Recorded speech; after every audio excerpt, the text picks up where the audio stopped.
Gracias por la oportunidad. Esta noche, perdón, la librería El Caminante. Vamos a hacer una breve introducción, una breve presentación, explicando primero el título, ¿no es cierto?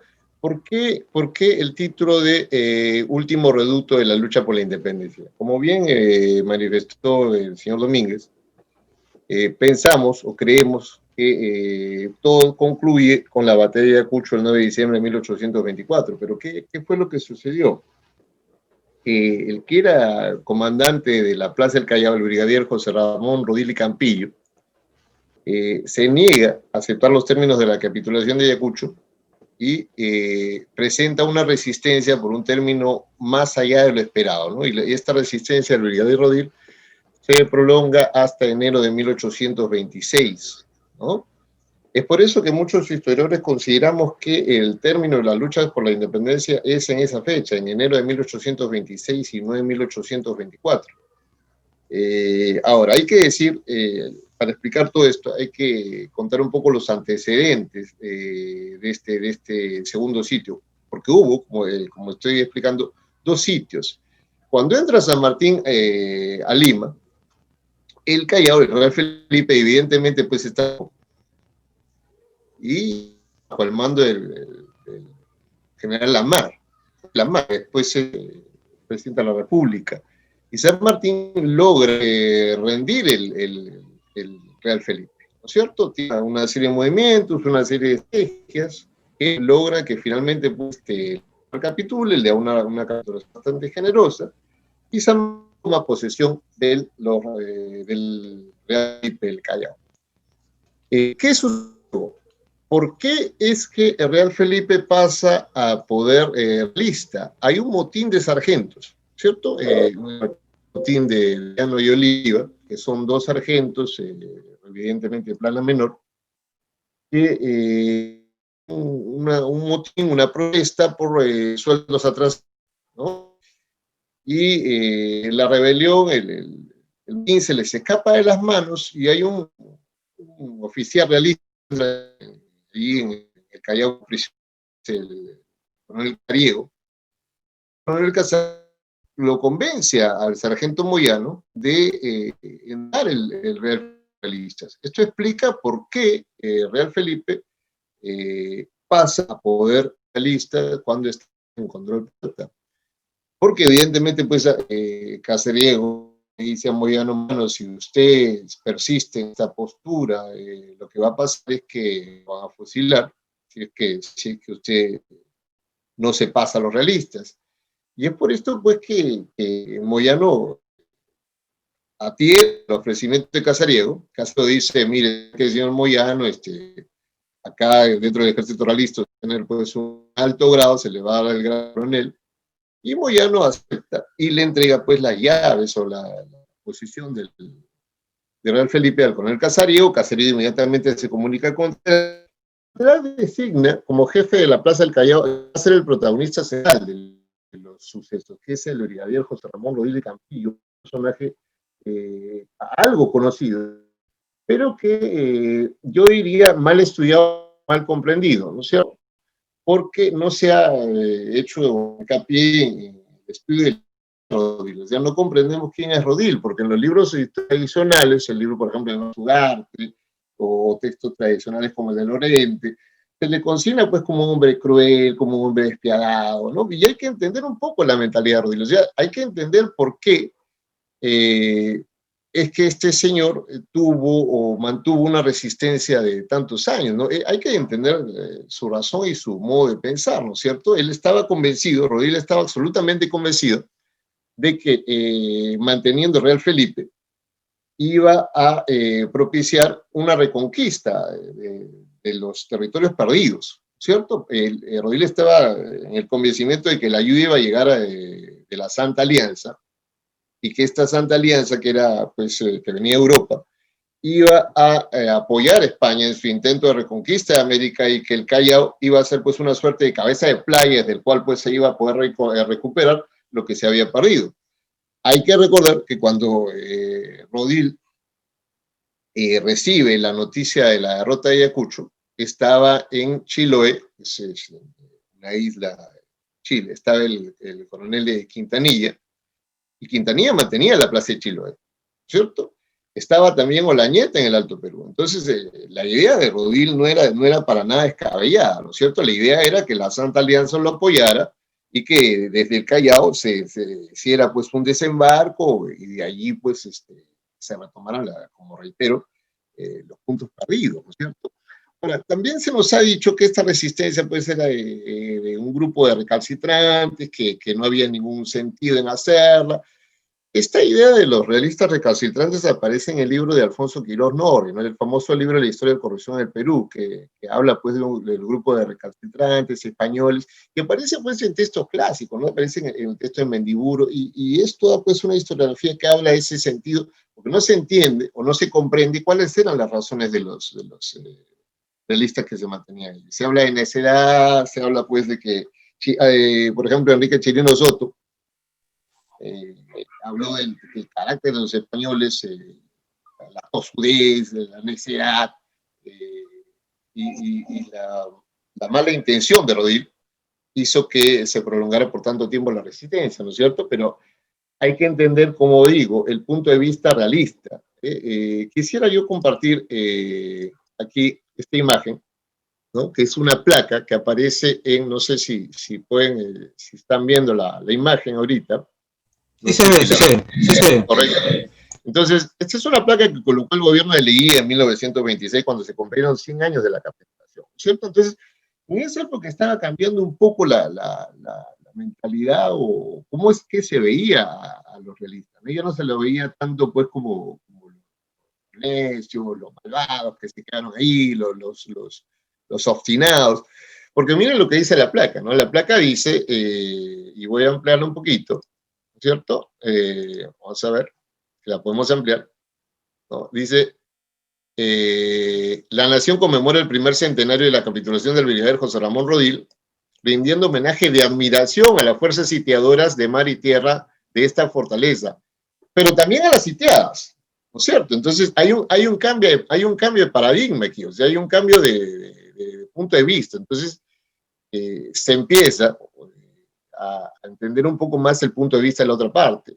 Lo que sucede es que las historiografías que siguieron en 1926, llámese, por ejemplo, el padre Vargas Ugarte, siguieron y con este punto de vista de que no había razón para la resistencia, de que todo esto era pues inútil, ¿no? Y luego también aparece en el año 2003, aparece pues traducido en nuestro medio el libro de Timothy Ana, que es un libro pues que expresa pues un punto de vista y que dice que la mayoría de las personas que se refugiaron allí en el Real Felipe eran criollos decepcionados de la patria, ¿no es cierto? Y hay una frase muy famosa en este libro de Timothy Ana, que es: los criollos votaron contra la independencia con sus pies, y dando a entender pues que la mayoría de criollos nobles se fue a refugiar allí a Real Felipe. Pero ¿qué sucede? Tengo un estudio, o estoy haciendo pues desde hace algunos años mi tesis de doctorado con el profesor Cristóbal Aljovín, un profesor que todos debemos conocer, que todos seguramente conocemos. Y con el profesor Cristóbal estoy haciendo esta tesis, y uno de los puntos centrales es ver quiénes se encontraban en los castillos del Callao. ¿Quiénes eran estos realistas que se refugiaron en los castillos, ¿no? Y para esto he revisado pues los testamentos que dejaron, ¿no? Y he encontrado pues alguna información que cambia también este punto de vista o el parecer, ¿no? Porque siempre habíamos pensado que quienes se refugiaron en el Real Felipe eran pues en su mayoría criollos, pero he encontrado que no es así. No sé si pueden ver el cuadro. Entonces, he analizado un número de 78 testamentos, ¿no es cierto? Y puedo ver que el 41% de estos realistas que se refugian en el Callao eran un 41% españoles, y solamente en un 24,2% limeños. Y habían pues también, pero no los limeños, chilenos que habían llegado de Chiloé, ¿cierto? Y de otros, había también pues algunos italianos, algunos británicos, etcétera, y hay un porcentaje de la población que estaba en los castillos, de las cuales pues no tenían datos, ¿no es cierto? Otra información interesante que he captado acá, y no sé si también la pueden ver, es que en su mayoría se trataba de comerciantes, habían también un gran grupo de militares, ¿no es cierto? Y religiosos, que eran funcionarios del gobierno, que eran la mayoría de los que se encontraban ahí, ¿no?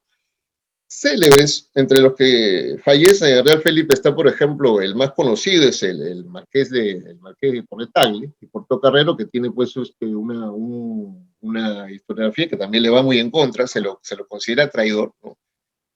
Se lo considera pues una persona que falleció bajo pabellón realista, se lo considera pues en la mayoría de textos tradicionales y no tradicionales, se lo considera pues como un traidor. Y bueno, yo pretendo demostrar que Torre Tagle es un personaje, por decirlo menos, discutible, ¿no es cierto? Hay que entender la vida de Torre Tagle y las razones que lo llevaron ahí. Torre Tagle llega ahí sido por Bolívar, porque Bolívar, ustedes dan, llega a Bolívar en septiembre del 23, y Bolívar, pues lo primero que hace es combatir a Ribagüero y también combatir a Torre Tagle. Entonces, Torre Tagle llega ahí asustado, pensando que Bolívar lo va a fusilar. Razones no le faltaban a Torre Tagle para pensar esto.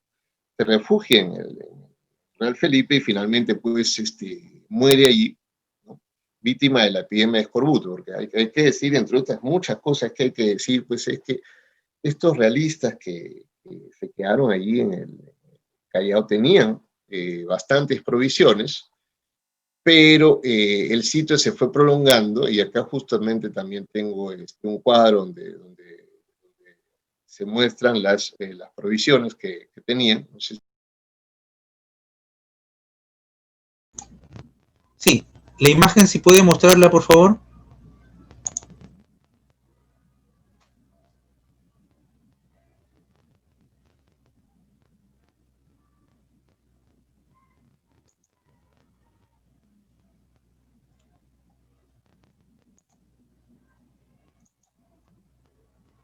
Profesor, si puede, habilite su micro, por favor.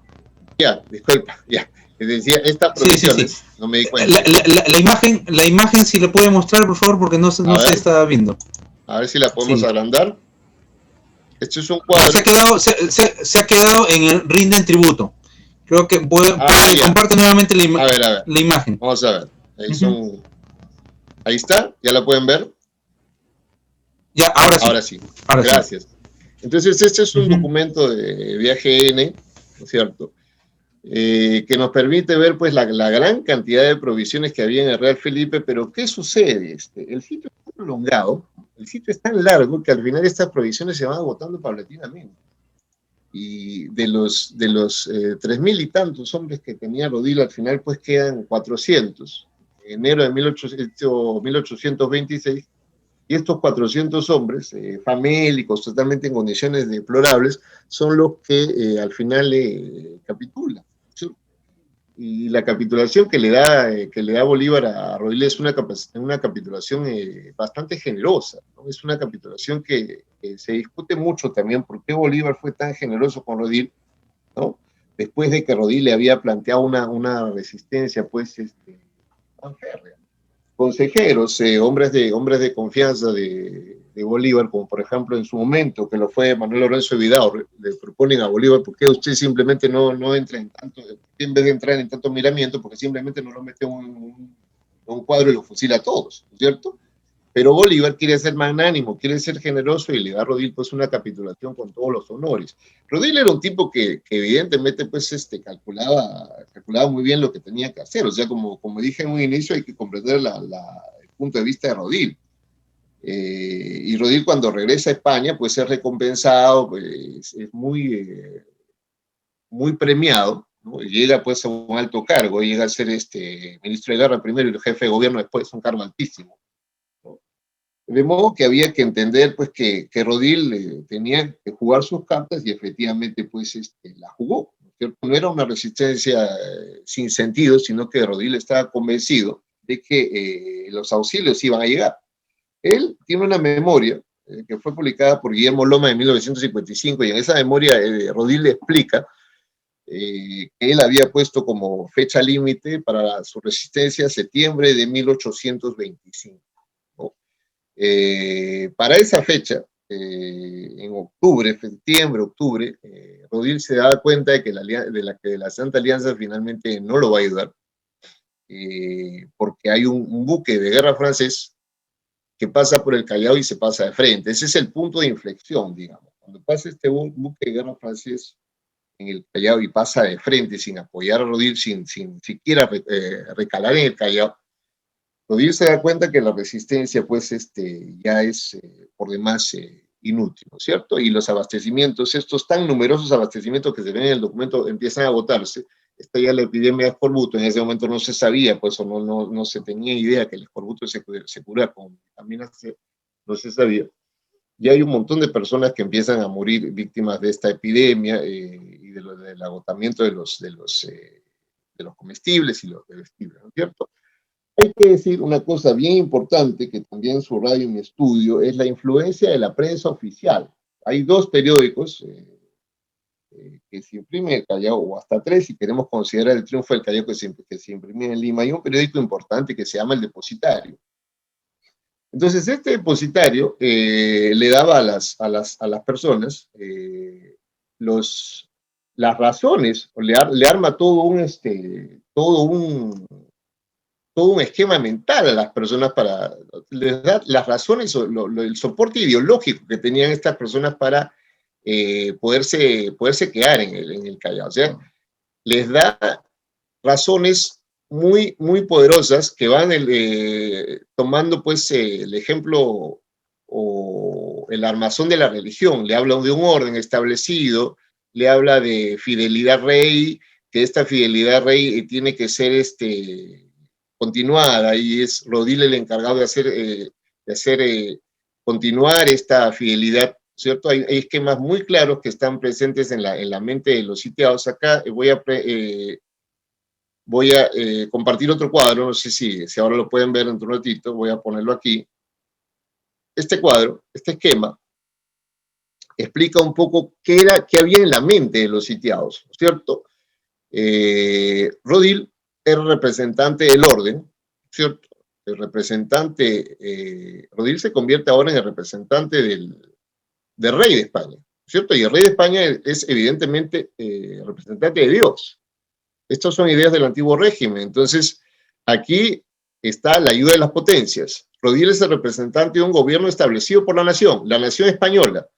Y no puede haber otra nación que la nación española, porque las otras naciones que existen no son naciones, sino son simplemente grupos que no tienen ninguna capacidad de ser reconocidos en el mundo, pero la única nación que hay es la española y nosotros debemos mantenernos fieles a esta nación. Entonces se va construyendo en la mente de las personas toda una estructura mental que justifica los padecimientos y el hambre y las tribulaciones que padecen, ¿no es cierto?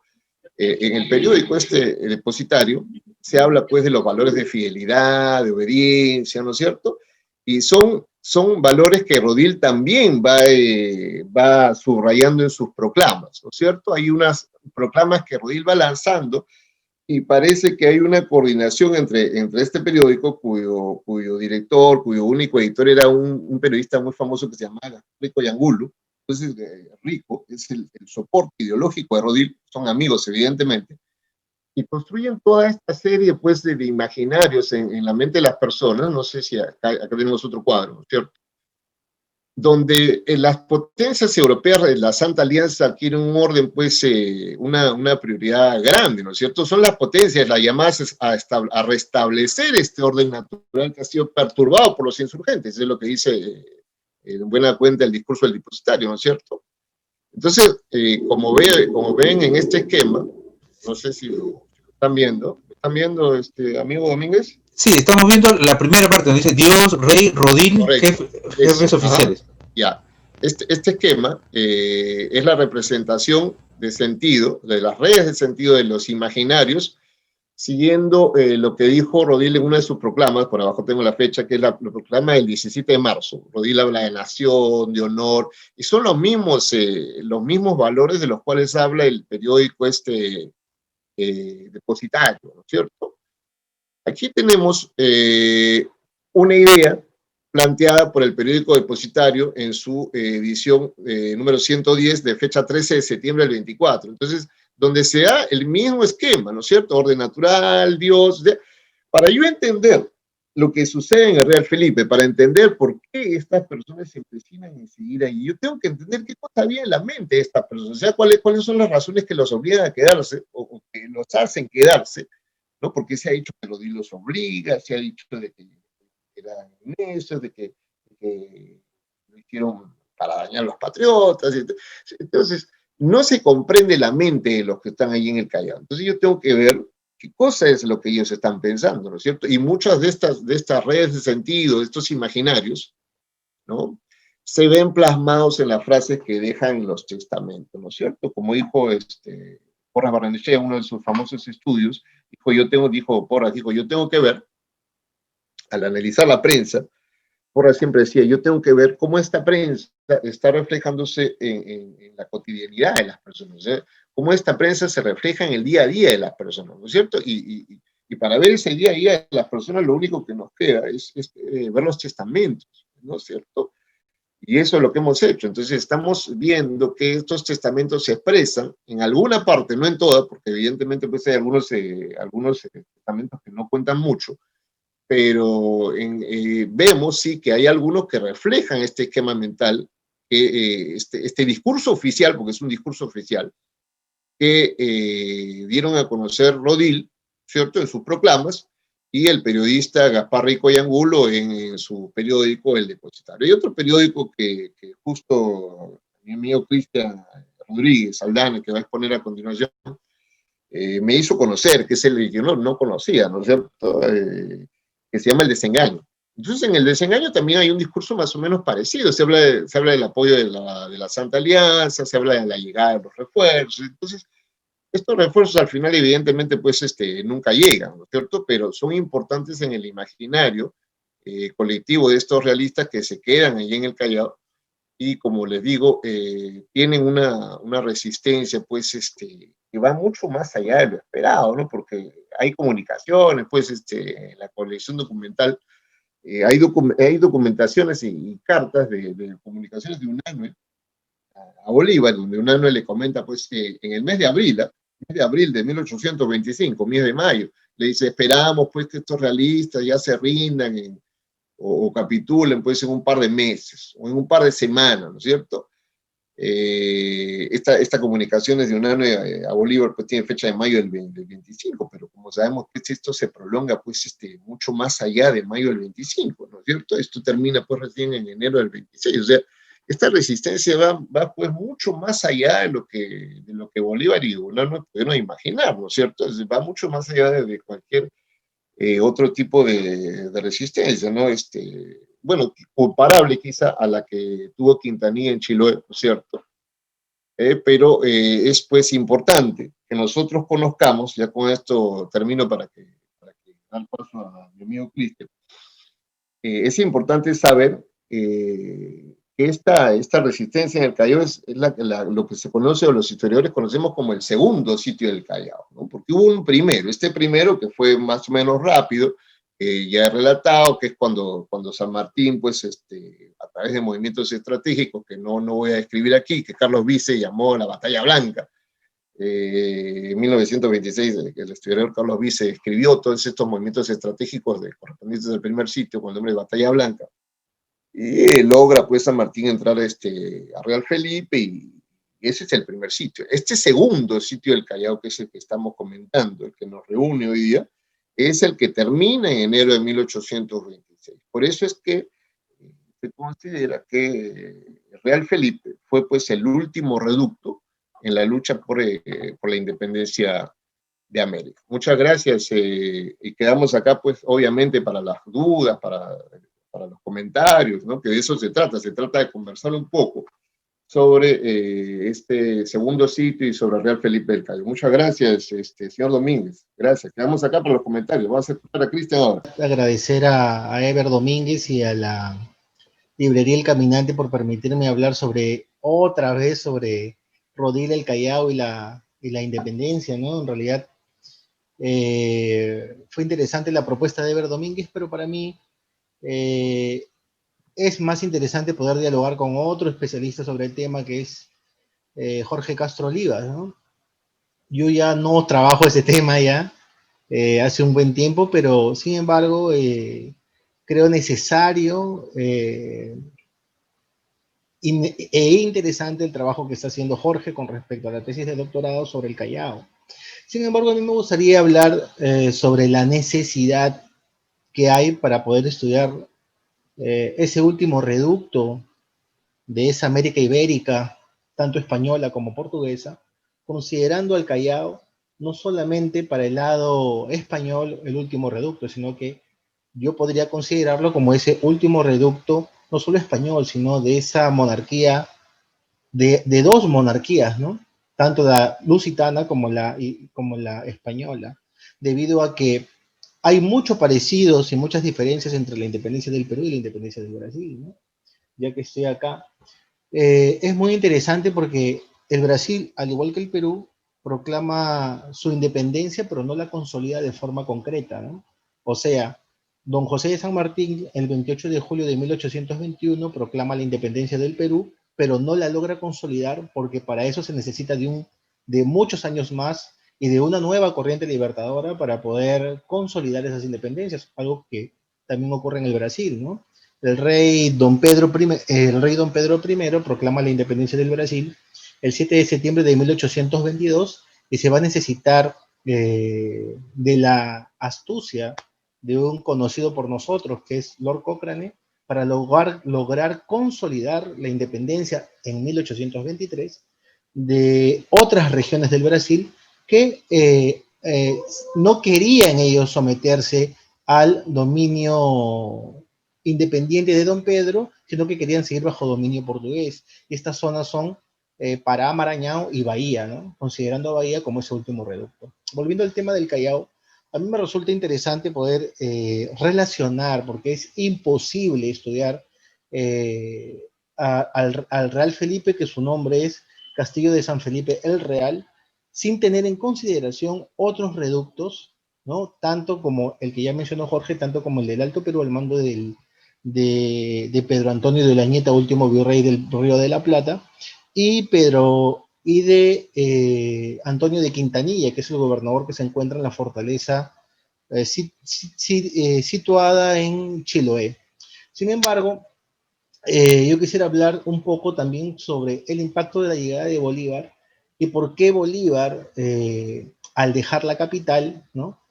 Él va a instituir de forma indirecta, desde mi punto de vista, va a dejar ciertos focos de resistencia que con el transcurrir o con el desenvolvimiento de los acontecimientos bélicos se van a transformar en esos últimos focos. Recordemos que el sur del Perú es una zona que incluso después de la batalla de Junín se muestran reacios a querer aceptar la independencia o querer aceptar la república, ¿no? Debido a que para el lado americano los procesos independentistas están asociados a proyectos, a proyectos republicanos y hacer la república, cosa que no siempre pasa, ¿no? Pero no son solo proyectos independentistas, sino también son antirepublicanos y también antibolivarianos, como lo ha mencionado el historiador Jairo Gutiérrez Ramos en ese interesante libro que se llama Los indios de Pasto contra la República. Sin embargo, el Callao no deja de ser un lugar interesante, estudiarlo no deja de ser un lugar interesante. Ahora veo que, por ejemplo, Jorge Castro ha mencionado el tema de las enfermedades, que es un tema importantísimo, ¿no? Sobre todo, identificar cuáles son las enfermedades que van a hacer que muchos esta parte de la élite y no élite del virreinato peruano muera. Por ejemplo, yo cuando leo las memorias de Rodil, me viene mucho a la mente no solamente los que murieron por escorbuto, sino por una enfermedad que le llaman enfermedad de alta mar, que se llama hidropesía, ¿no? Que al no consumir agua, se van hinchando. Entonces yo me pregunto, porque como yo he trabajado en el Callao, en el Real Felipe cuenta con 3 pozos de agua, solo que esa agua no es salubre. Entonces era lógico, por lo que yo vi, ¿no es cierto? O por lo que uno puede ver, que imagínate tú estar sitiado. Bueno, en enero de 1825, si mal no recuerdan, más de 10.000 personas que estaban dentro de las fortalezas. ¿Alcanzará esa agua para todos? ¿Todos podrán beberla sin ningún tipo de problemas? ¿No? ¿Cómo es que surgen? ¿Qué cosa es lo que comen? ¿No? Porque también estas personas no solamente están comiendo lo que encuentran. Él dice que comieron todos los seres animados que él pudo encontrar. Y si leen algunos las memorias de Lord Cochrane, que en la última parte no le escribe él, obviamente, sino le escribe P.L. Setier, que es el editor de la obra. Él dice que incluso algunos se comieron hasta las mismas personas, ¿no? Ahora, eh, otro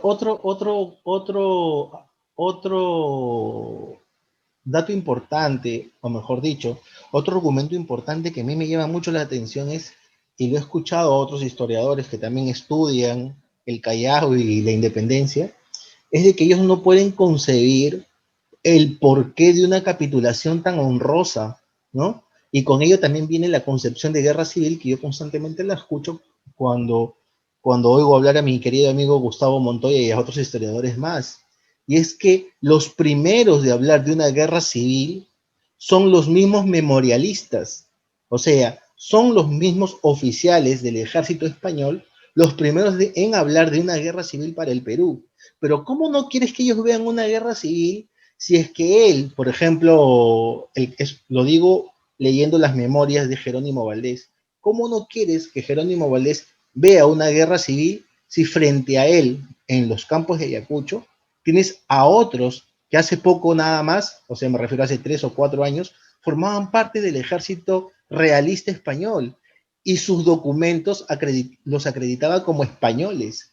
O sea, ellos están viendo reflejados, ¿no es cierto? Unos y otros están viendo reflejados como dos bandos de un mismo ejército. ¿Y cómo no entender que en las memorias ellos coloquen encontrarse en una guerra civil, ¿no? Claro, si lo vemos solamente desde el punto de vista de los oficiales españoles, ¿no? Ahora, veámoslos desde otro punto de vista, ya que todo el mundo habla de soberanías fragmentadas y parece que es el último término de moda y parece que a todo el mundo le gusta, ¿no? Parece que no estamos leyendo bien algunos libros que al menos para mí volverlos a leer aquí son importantes, ¿no? Que uno de ellos es el libro de Elías Palti, que es El tiempo de la política, el siglo XIX reconsiderado, y el otro es Estado y Nación en Iberoamérica, si mal no recuerdo, de José Carlos Chiaramonte. Dos libros importantes que te hacen entender qué cosa es la nación y qué cosa es el Estado, ¿no? De qué manera el individuo que forma parte de un colectivo, que casi siempre es de una región, ¿no? O una comunidad, se siente identificado con una macrocomunidad que en la práctica no existe, ¿no? Que es algo lejano para algunos, ¿no? Y para otros, pues, ser peruano, ¿qué cosa era? Y te pongo otro caso, un caso a la inversa. Imagínate en los campos de Ayacucho encontrarse dos figuras emblemáticas. En el lado español a José Antonio Navala Huachaca y al otro lado a Basilio de Cortegana, ambos que participaron desde la batalla de Ayacucho, ¿no? O sea, ellos no están pensando que forman parte de un mismo ejército dividido ni que forman parte de algo que algunos llaman Perú, ¿no? O sea, esa idea teleológica de creer que Perú existía antes, ¿no es cierto? Antes de su propia formación como Estado-nación. Lo que quería hablar también al respecto era por qué es sospechoso para algunos, ¿no es cierto? Es sospechoso esas muestras de vinculación, esos vínculos, esas facilidades, esas ventajas, tanto en la capitulación de Ayacucho como en la capitulación del Callao. Yo recuerdo mucho que estaba con un profesor, obviamente no voy a decir su nombre, y este profesor comenzó a cuestionar sobre que para él era imposible que tantas tropas cabieran en las pampas de Ayacucho. Yo recuerdo que cuando me tocó hablar, yo le dije, pero profesor, o sea, esto no es las batallas de Austerlitz, o sea, no es eso, ¿no? Estamos hablando lo mucho de 13.000 hombres sobre un campo de batalla, y fácilmente lo puede recepcionar. Y lo que ocurre con los comportamientos de los oficiales para el caso patriota con respecto a los realistas, y esas facilidades y esas sospechas de lo que todo el mundo habla, bueno, pues sería bueno revisitar ese interesante libro que se llama Economía y Sociedad de Max Weber. Allí, este historiador alemán va a hablar sobre el desenvolvimiento de los oficiales de antiguo régimen. O sea, cómo se comporta un oficial de antiguo régimen. Recordemos que ellos no solamente, y sobre todo para el caso de Rodil, están viendo el tema del honor, el tema del principio, el tema de la palabra empeñada. No solamente es eso. O sea, ellos también están viendo, ¿no es cierto?, qué ventajas o desventajas hacer o sacar. Sin embargo, esas pequeñas características hacen de estos líderes unos grandes hombres, ¿no? Recuerdo también que hace poco Jorge colocó una placa conmemorativa por los 100 años de la capitulación del Callao, que se encuentra en la Fortaleza Real Felipe, ¿no? Y no debemos olvidar tampoco, digamos, ¿no?, como él mismo dijo, ¿no?, ese cambio de paradigma, ¿no? O sea, Rodil, creo yo, que impactó demasiado en la mentalidad más de los peruanos, creo yo, ¿no?, posterior a la consolidación de la independencia, por esa resistencia, ¿no? Y porque también en España le hicieron, pues, una gran publicidad, ¿no? Recuerdo, pensando en esta placa conmemorativa, que hay una promoción de la Escuela Militar de Chorrillos que lleva el nombre de José Ramón Rodil. O sea, imagínense, esa percepción que para el centenario de la independencia tiene, ¿no? No tiene, sino tiene uno contra los que se peleó. La promoción de 1927 de la Escuela Militar de Chorrillos se llama José Ramón Rodil, qué paradójico, ¿no? Sin embargo, es importante comenzar a pensar la independencia en otros términos. Hace poco, la revista Almanac, que es una revista muy conocida aquí en el Brasil, publicó una conferencia muy interesante donde participaban Luis Miguel Glave y Víctor Peralta, ¿no? Yo les hice una pregunta a ellos, ¿no? ¿Podríamos considerar a la independencia como un suceso transnacional? Que es un término que lo está utilizando mucho la historiadora Carmen McEvoy, pero no define qué cosa es, ¿no? Entonces, yo les hice esta pregunta a ellos. ¿Podríamos considerar la independencia como un proceso transnacional? Y el profesor Glave, quien tengo el gusto de conocer, pues se erizó, ¿no? Dijo, ¿cómo vamos a hablar de independencia transnacional si no existían las naciones? El amigo Víctor Peralta dijo, bueno, sería bueno definirlo antes de exponerlo. Y apareció un historiador brasileño muy conocido, que es João Garrido Pimenta, y él dijo, ¿y por qué no? ¿Y por qué no?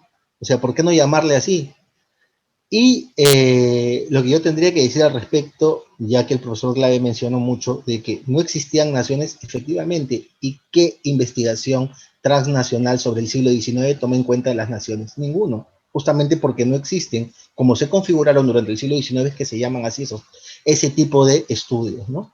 Sin embargo, yo podría considerar incluso interesante este proceso, sobre todo pienso que ya a estas alturas el marco nacional, ¿no es cierto? O sea, hacer un estudio local sobre un proceso tan complejo, tan amplio y tan combinado, para tomar una reflexión de Trotsky sobre el capitalismo y llevarlo al tema de la independencia. Pienso que ya no sé si es suficiente seguir analizando la independencia como un hecho netamente local o netamente regional. Es necesario vincular la independencia como un amplio proceso que traspasó y llevó hacia adelante hombres, alimentos, suministros y toda una logística, atravesando los Andes y llevándolo por muchos territorios que ahora, ¿no es cierto?, son esos estados-nación que se van a configurar desde el siglo XIX. O sea, es importante, por ejemplo, algo que a mí me llama la atención y es algo que yo estoy haciendo, ¿no? O sea, particularmente a mí más me interesa estudiar a Bolívar, ¿no? ¿Cómo podemos hacer un estudio, que es lo que yo estoy haciendo aquí, desde la llegada de Bolívar a Lima hasta la llegada de su ejército al Alto Perú y la conflagración que tiene con los brasileños? Yo no sé si tienen conocimiento, pero para la historiografía brasileña fue un acontecimiento anecdótico que 150 hombres de Mato Grosso del Sur, que es una región que limita con la actual Bolivia, que en esa época era el Alto Perú, para ellos es una anécdota histórica, ¿no? Y no lo están viendo como algo que pudo haber ocasionado una guerra, que podría haber ocasionado una guerra que se va a prolongar mucho más allá de los territorios ya conocidos. Por ejemplo, 150 hombres traspasan la frontera que había entre Mato Grosso del Sur y los territorios que en esa época pertenecían al Alto Perú, traspasan ellos y acontece una guerra, digamos, ¿no? Verbal y lingüística, también a través del análisis de las cartas, entre ese ejército que había triunfado recientemente en Ayacucho, que logra doblegar a las fuerzas de Olañeta y que en ese transcurso llega a este territorio fronterizo y se encuentra con un destacamento militar que no habla español, sino habla portugués, que tienen costumbres distintas, que tienen maneras distintas y que casi ocasiona una guerra, ¿no es cierto?, entre ese destacamento, que es parte del ejército imperial del Brasil, y el ejército triunfante en Ayacucho. O sea, lo que yo les quiero decir, lo que yo quiero transmitirles, no es solamente una idea, sino es poner en ejecución una nueva forma, o una forma que en la actualidad está muy en boga, ¿no? Cómo transnacionalizamos nuestros estudios y dejamos de considerar esos límites que se fueron conformando a partir del siglo XIX con los Estados-nación, ¿no? Eso es todo. Gracias.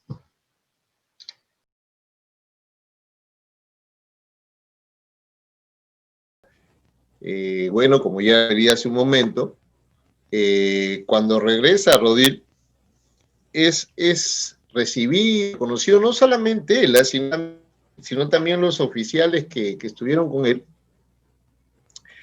Son reconocidos, primero son condecorados, ¿no es cierto? Los que logran sobrevivir.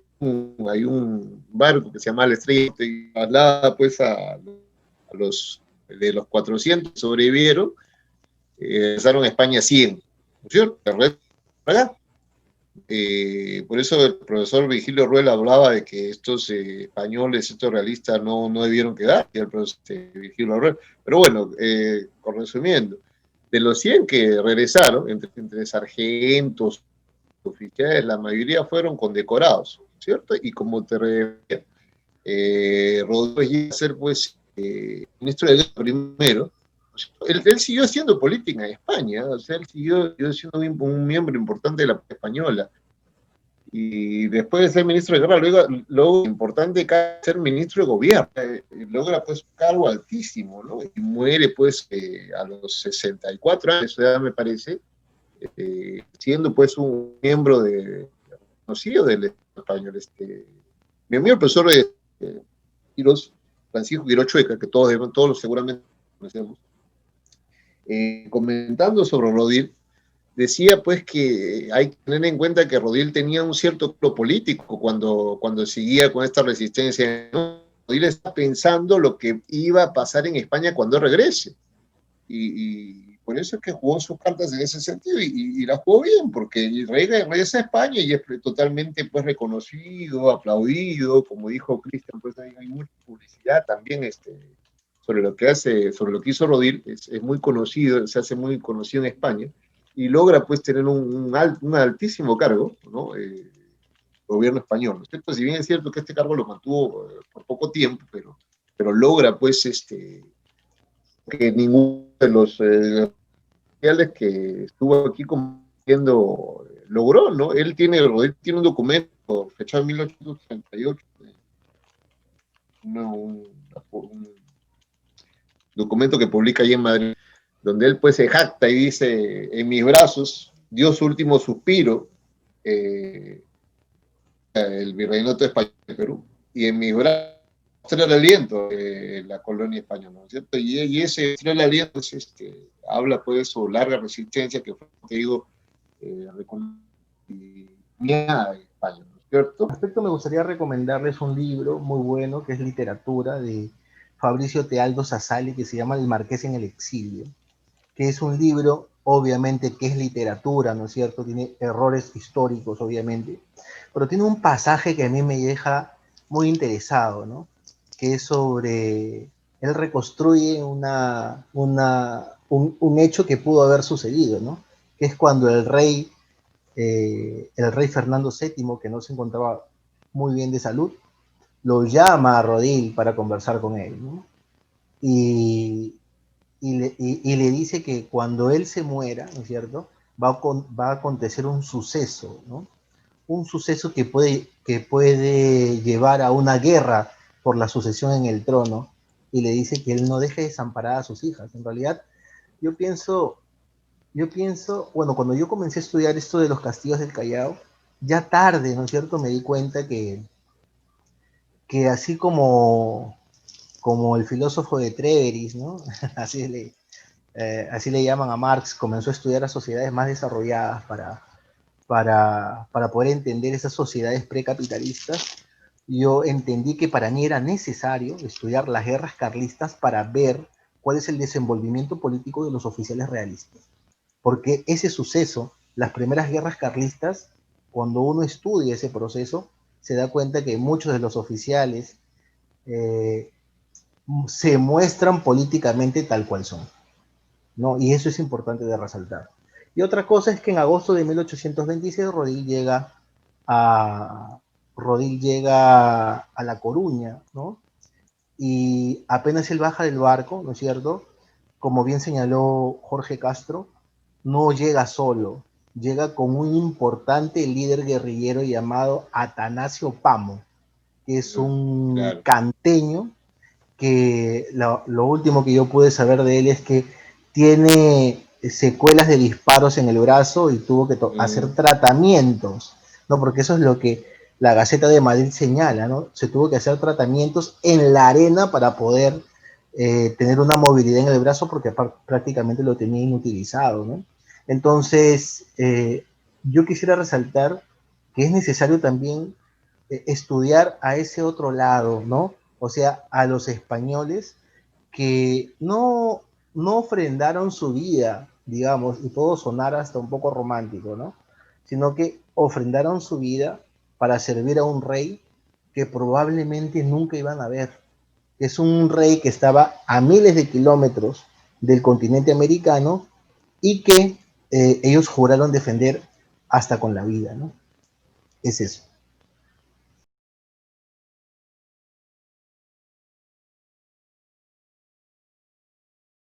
Primero comentar sobre el libro de Daniel, ¿no es cierto? Daniel Morán Daniel, Sí, como sabemos, es profesor de la OSIL, ¿no es cierto?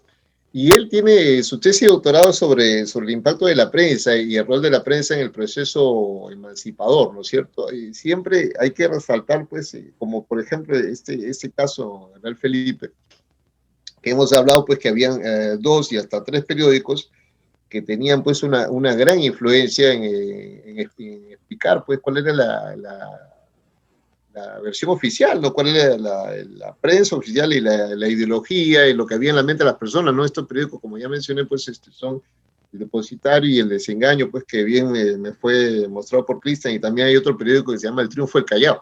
Entonces, hay que leer, hay que comprender estos periódicos, hay que revisarlos bien para entender cuál es la influencia que tienen pues en las decisiones que toman los protagonistas, no solamente en el Real Felipe, sino la influencia de la prensa en todo el proceso independentista, pues es bien importante resaltar, ¿no? Y por eso en el estudio de Daniel Morán, cuando habla de guerra de propaganda, está estudiando pues tanto, Daniel siempre subraya que hay que contrastar prensa realista y prensa patriota, porque es una prensa que en algún momento va dialogando, ¿no es cierto? Si es una prensa que se ataca una a la otra, una prensa le contesta a la otra. En esto de Real Felipe hay una suerte de diálogo entre el Triunfo del Callao en algún momento, el Triunfo del Callao y la Gaceta de Gobierno, o sea, se van contestando, no digamos diariamente, porque los periódicos evidentemente no salían con la frecuencia de hoy, aparecían pues cada 15 días, cada tanto días. Entonces, se contestaban pues cada 10, cada 14 días, pero sí hay un diálogo entre las prensas, ¿no es cierto? Que es lo que subraya Daniel. Y con respecto a la primera pregunta, que me parece que es del ingeniero Cama, que hablaba sobre estos criollos que se quedan, ¿no es cierto? Esto también lo señalaba el profesor Virgilio Ruel, que tiene un libro, es un libro de 1972, me parece, 73, si no recuerdo. El profesor Virgilio decía, subrayaba, por ejemplo, lo que he mencionado hace un momento, ¿no? De que de los 440 sobrevivientes, 100 se retiran a España, entre ellos el famoso Atanasio Pamo, que no sé si te acuerdas, Cristian, que le llamaban pues el perro de Rodil, porque era recontra fiel, y casi muere Pamo, pues es un enfrentamiento que tiene, lo deja muy gravemente herido, ¿no? Casi muerto, y Pamo se recupera y logra regresar, ¿no es cierto? Entonces, te decía pues que de entre estos 400 sobrevivientes, hay 300 que se quedan. Y Virgilio Ruel decía, entre estos 300, que no debieron quedarse, algunos llegaron a ocupar cargos altos en el gobierno, ¿no es cierto? Entonces, este Estado que se formándose a partir de 1826 o 27, tiene pues entre sus principales autoridades, no te diré pues todos, pero sí algunos, realistas, ¿no es cierto? Que son realistas que se incorporan al Estado, al reciente Estado peruano, ¿no es cierto? Entonces esos son factores pues que hay que tener en consideración, porque como bien dice pues el ingeniero Cama, es una nación que es fundada por criollos, ¿no es cierto? Y dentro de esos criollos pues también hay criollos y realistas que fueron de esto de que se quedaron, ¿por lo cierto? Bueno, eso es lo que tendría que comentar. De repente, Cristian, no sé, tiene algunos comentarios, algunas atingencias. Cristian. ¿Me escuchan ahora? ¿Me escuchan? Sí, mucho mejor. Ahora sí. Sí, lo que pasa es que tuve un problema con la computadora, pero lo que yo quería rescatar es lo siguiente, ¿no? Que no, si bien es cierto el trabajo de Daniel es muy importante, ¿no es cierto? Es interesante, ¿no? Bueno, yo soy una persona que apuesta por la historia política, ¿no? A mí me gusta mucho la historia política y militar. Y sobre todo que a la hora de escribirla es también importante tocar la perspectiva social, pero tratar de comprender este desenvolvimiento militar, ¿no? El porqué de las cosas, ¿no? O sea, ¿por qué es el desenvolvimiento, el comportamiento de los oficiales españoles? ¿Por qué es que no podemos concebir que se pudieron dar ciertas licencias o concesiones para los enemigos? Eso es algo que yo siempre me encargo de poder difundir, hablar y conversar, ¿no?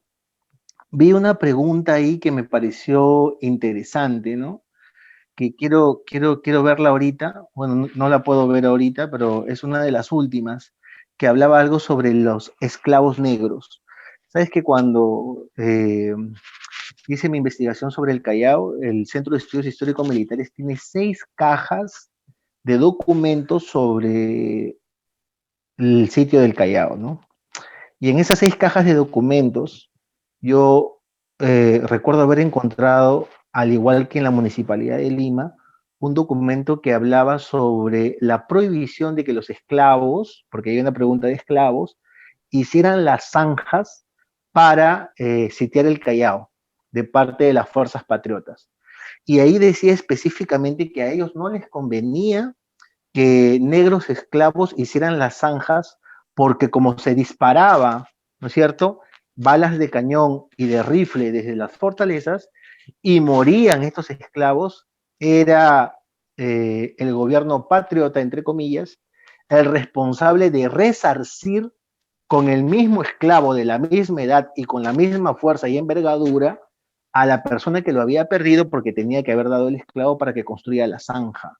Y eso es algo que me quedó muy marcado, y para eso se necesitó soldados, indios y reclutar también campesinos, ¿no? Un sector social que fue importante, pero hay también una respuesta de por qué no se utilizó para hacer estas grandes zanjas, desde donde sitiara el Real Felipe a los negros, ¿no? Y les llamo negros porque es el sector social al cual pertenecieron, ¿no? O sea, yo no voy a decir población afro, ¿no? A ver, tú dile afro a un joven, a una señorita de acá de Bahía, se siente insultada y te dice, soy una negra bahiana o soy un negro bahiano, ¿no?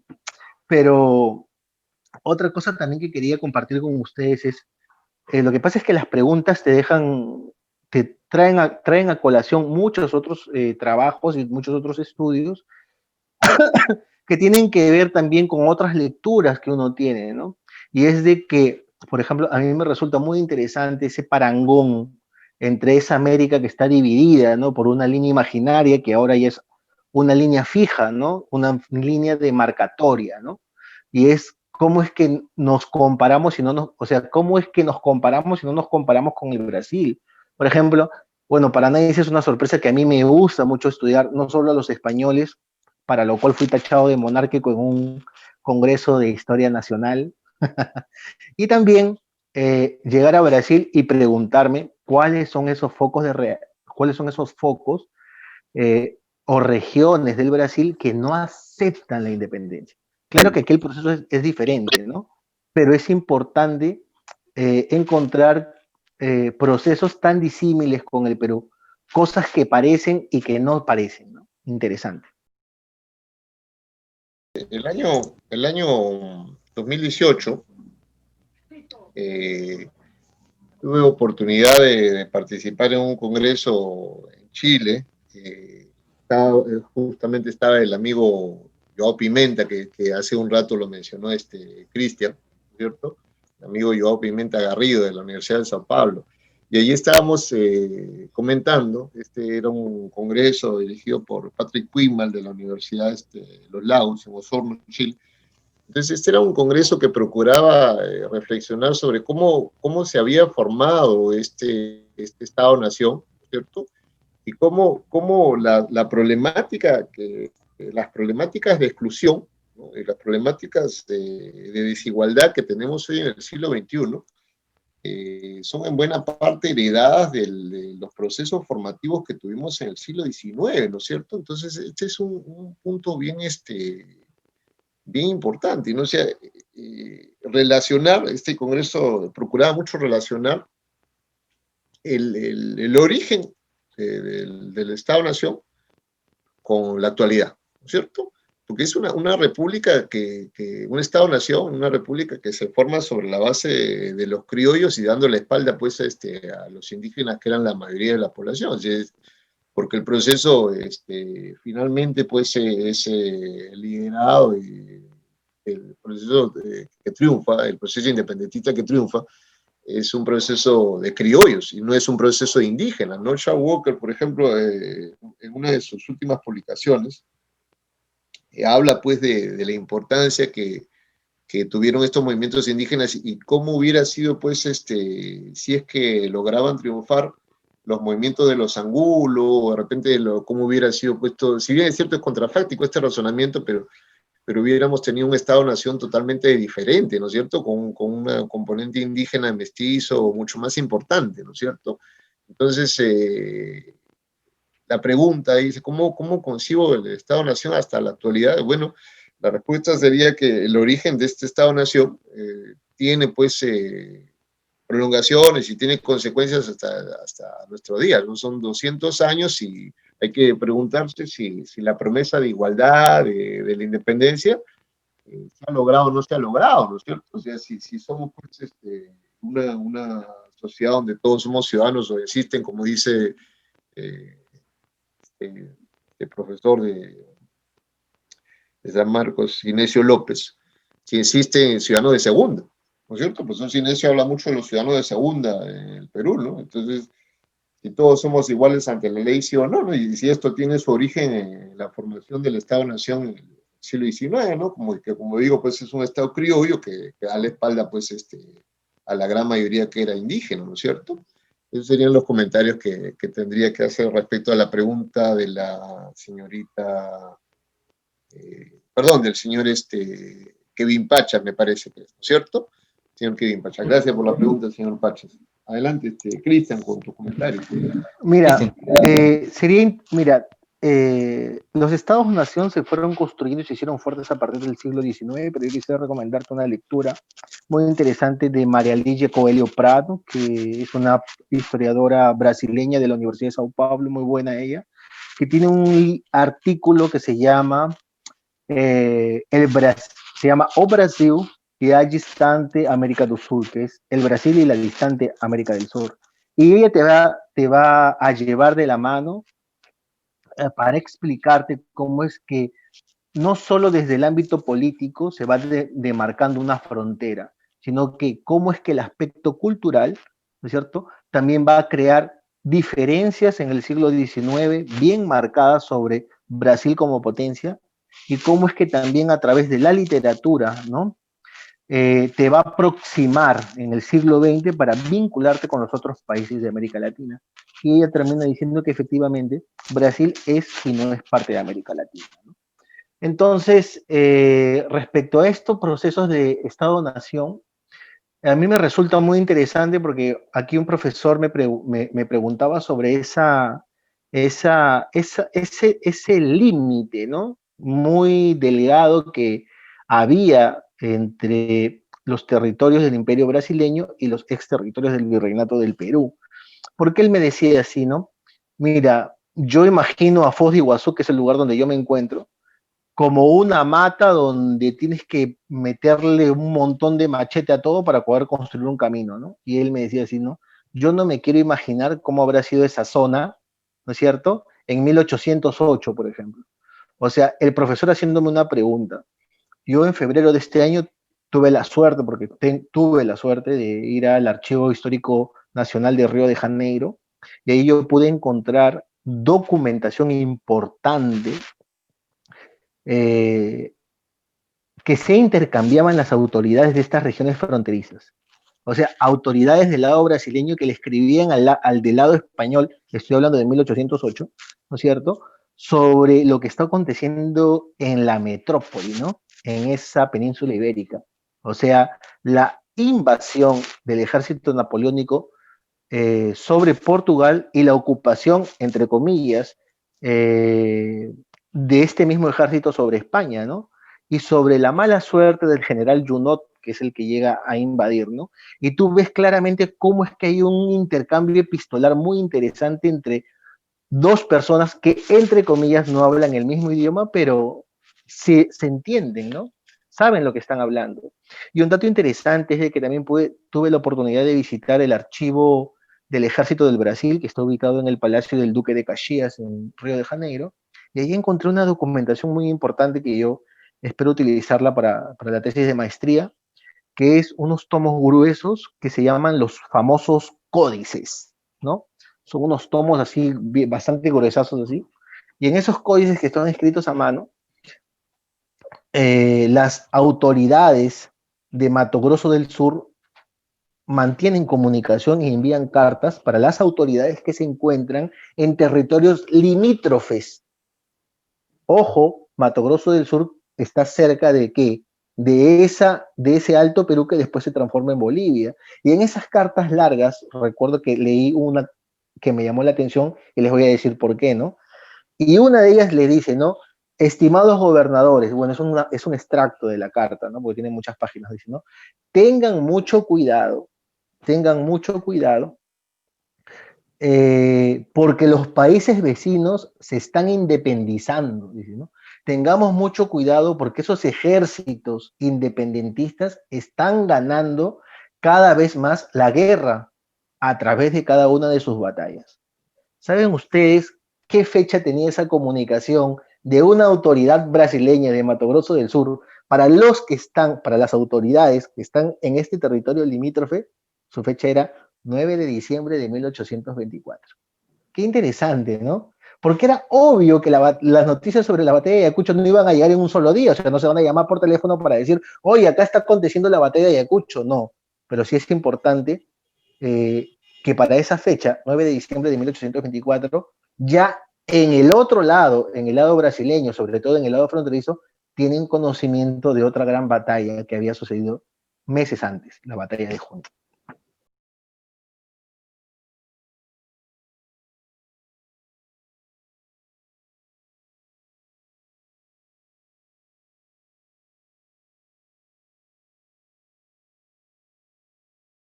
estaba plenamente convencido que los auxilios de la Santa Alianza iban a llegar. ¿Por qué? Porque la Santa Alianza se había reunido en Trujillo, se había reunido pues en Verona, y ellos habían decidido, habían establecido que el antiguo orden tenía que restablecerse, ¿no es cierto? Entonces, ¿por qué no logran concretarlo? Porque hay pues momentos en los que no se ponen de acuerdo, ¿no es cierto? Hay momentos en que Francia está dispuesto a invadir y luego se retracta. Ahí entra ya a taller el juego político, pero hay un momento en que la Santa Alianza pues sí tiene la voluntad de intervenir. Entonces, respondiendo concretamente a la pregunta, Rodríguez que dice, creía que podía ganar podía ganar la batalla de los patriotas. Sí, o sea, lo que pensaba Rodil es que a partir del Callao se podía establecer, como ya dije, una suerte de cabeza de playa para de ahí emprender la reconquista, ¿no es cierto? Porque si bien es cierto, el ejército, el grueso del ejército realista fue derrotado en Ayacucho, todavía quedaban pues en el Perú mucha gente que adoraba a Rey, ¿no es cierto? Cecilia Méndez tiene un estudio sobre los indígenas ayacuchanos, los famosos iquichanos, que mantuvieron la bandera de Rey en alto hasta 1829. O sea, la idea de Rodil pues era mantener el Callao y que de ahí desembarcara pues un grupo, un ejército de la Santa Alianza, o sea de España, o sea de quien fuera, y ese ejército empezara a soliviantar pues, a todos los realistas que quedaban fieles en el Perú, que quedaban muchos, hay que decir que quedaban muchos, ya no hay que imaginarnos que después de la batalla de Ayacucho terminó el realismo en el Perú, no, sino que todavía quedaba gente, y como digo, este estudio de Cecilia Méndez lo demuestra, ¿no? Entonces, la idea de Rodil era mantener esta posición, porque de ahí se podía retomar, ¿no es cierto? Y hay que mencionar también lo que dijo Cristian, ¿no? Que estaba pues Quintanilla en Chiloé, y Quintanilla me parece que se mantiene hasta casi la misma fecha de Rodil, ¿no es cierto? Casi hay diferencia, no recuerdo muy bien, Cristian, de repente tú te acuerdas, la diferencia entre la capitulación de Chiloé y la del Callao me parece que son una semana o algo así, o sea, de verdad que no me acuerdo, pero la diferencia pues es muy corta. Entonces, la idea era esa, ¿no? Desde Chiloé y desde el Callao, reemprender pues la reconquista de lo que se había perdido. Eso tenía Rodríguez en la cabeza, y seguramente lo tenía también Quintanilla, ¿no? Hay intercambio de correspondencia entre los dos, ojo, entre Rodríguez y Quintanilla, y además logran llegar algunos barcos desde Chiloé, rompiendo el bloqueo y con algún abastecimiento, y también algunas personas que venían de Chiloé que se refugian en el Callao. Y esto lo hemos visto pues en los testamentos, porque hay algún porcentaje de estos refugiados que declaran como lugar de origen Chiloé, o sea que llegó pues alguna gente de Chiloé hasta allá al Callao. Entonces, esta era la idea de Rodríguez, ¿no? O sea, no era una idea, como dije al principio, la exposición descabellada, ni fuera de lugar, ni nada de esto, sino que era una posibilidad real, ¿no es cierto? Una posibilidad que en un momento la Santa Alianza se plantea de venir aquí a ayudar. Eso es lo que tendría que decir con respecto a la pregunta, ¿no es cierto? Además, el Real Felipe, pues, como dice la pregunta, pues es una posición totalmente estratégica, pues, ¿no? Y es un baluarte muy bien construido, y como ya sabemos, el Real Felipe, pues nunca a lo largo de su historia fue tomado, ¿no? O sea, siempre se le capturó por hambre, pero nunca fue militarmente, ¿no? El 19 de enero de 1826 capitula Chiloé, y el 22 capitula el Callao, y esto es un gran debate que yo justamente en una intervención que tuve en esas jornadas virtuales que hace Sigfrido Vázquez y Manuel Chus desde Extremadura, y él pues de Valencia, justamente yo señalé esa cosa curiosa en donde nuestros colegas chilenos todavía siguen con esa tesis de 1992, de ese maravilloso y espectacular libro que incluso me lo he traído para acá, que se llama Últimos baluartes o últimos reductos españoles en América, se llama. La historiadora se llama Delfina Fernández Pascua, que es una historiadora puertorriqueña que publica su tesis de doctorado y salió a través de la Fundación McFrey, que es un libro maravilloso por una teoría tan buena que tiene para explicar los reductos que hay desde el Callao hasta Veracruz y otros más. pero sabes que es bastante mala para explicar cada uno, o sea, cómo es, ¿no? A veces uno tiene la genialidad de poder elaborar una teoría, pero cómo es que la teoría cae en saco roto cuando tienes que trabajar cada uno de estos reductos, ¿no? Y para el caso de Callao tiene varios errores. Sin embargo, también quería mencionar el tema de la teleología. Lo que dijo Jorge es real, ¿no? O sea, obviamente que Rodil sí está pensando en querer continuar con la resistencia, ¿no? Y es ella, justamente Delfina Fernández, la que menciona de que es necesario hacer un estudio triangular. O sea, Jorge mencionó, existen cartas entre Rodil y Quintanilla, sí, pero también existen cartas entre Rodil y Olañeta. Olañeta no le responde, pero sí hay en las memorias cartas en donde Rodil escribe a Olañeta después de haberlo insultado y criticado con otros oficiales y de hacerlo responsable de la pérdida del Perú, ¿no? Entonces, yo recuerdo que no solamente se trata de explicar este proceso, sino también se trata de escribirlo.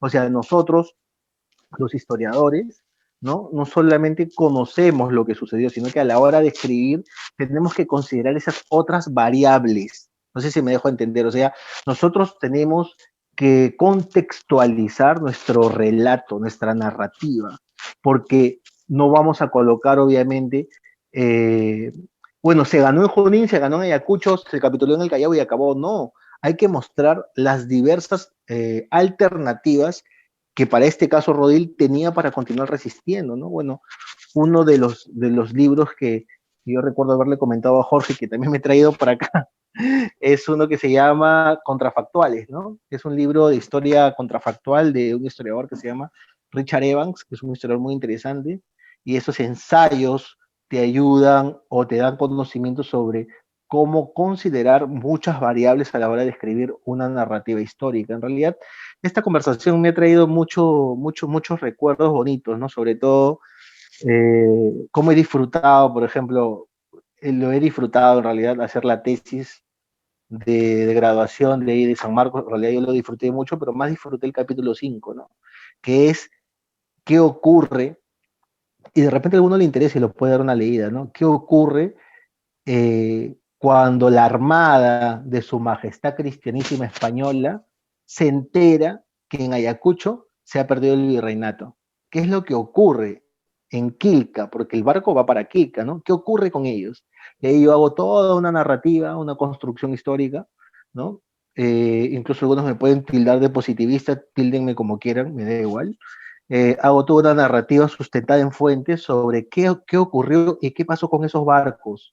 Sabía, por ejemplo, que dos de los más importantes barcos, uno de ellos es el Asia y el otro el Aquiles, uno terminó en Veracruz y el otro terminó en Chile, todos sublevados, absolutamente todos. Por ejemplo, hay un barco que sale de Quilca rumbo a Chiloé. Lo primero que hacen al desembarcar en Chiloé, donde estaba el gobernador de Antonio de Quintanilla, es sublevar Chiloé, condenar a Quintanilla y hacer una junta de guerra, porque lo estaban acusando a Quintanilla de haberse robado una caja real, ¿no? Con mucho monedas de oro, etcétera, ¿no? Y otra cosa más que quería señalar antes de acabar con esto era de que esos tres grandes hombres, que son esos tres oficiales españoles que resistieron, como dice García Camba, hasta el último extremo, esos tres, ninguno era oficial, ninguno era un oficial de carrera, o sea, ninguno era un militar desde sus orígenes. Se hicieron militares sobre la marcha, los tres. Rodil, que era un estudiante de la Universidad de Santiago de Compostela que integró el batallón de literarios, ¿no?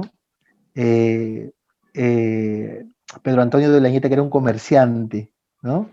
Y lo mismo ocurría con Quintanilla, ¿no? Que era un tipo vinculado al comercio mercantil. Ninguno de ellos fueron oficiales de carrera como si fueron los otros, como si fue la Serna, ¿no es cierto? Graduado en la Academia de Artillería, como si lo era Canterac, como si lo era Valdés, como si lo eran los otros. Ellos no. Curioso, ¿no? Y paradójico que justamente los que traten de flamear esas banderas hasta el último de sus días sean gente que no tuvo una formación militar, ¿no es cierto?, desde cadete, sino que se hicieron sobre la marcha militar.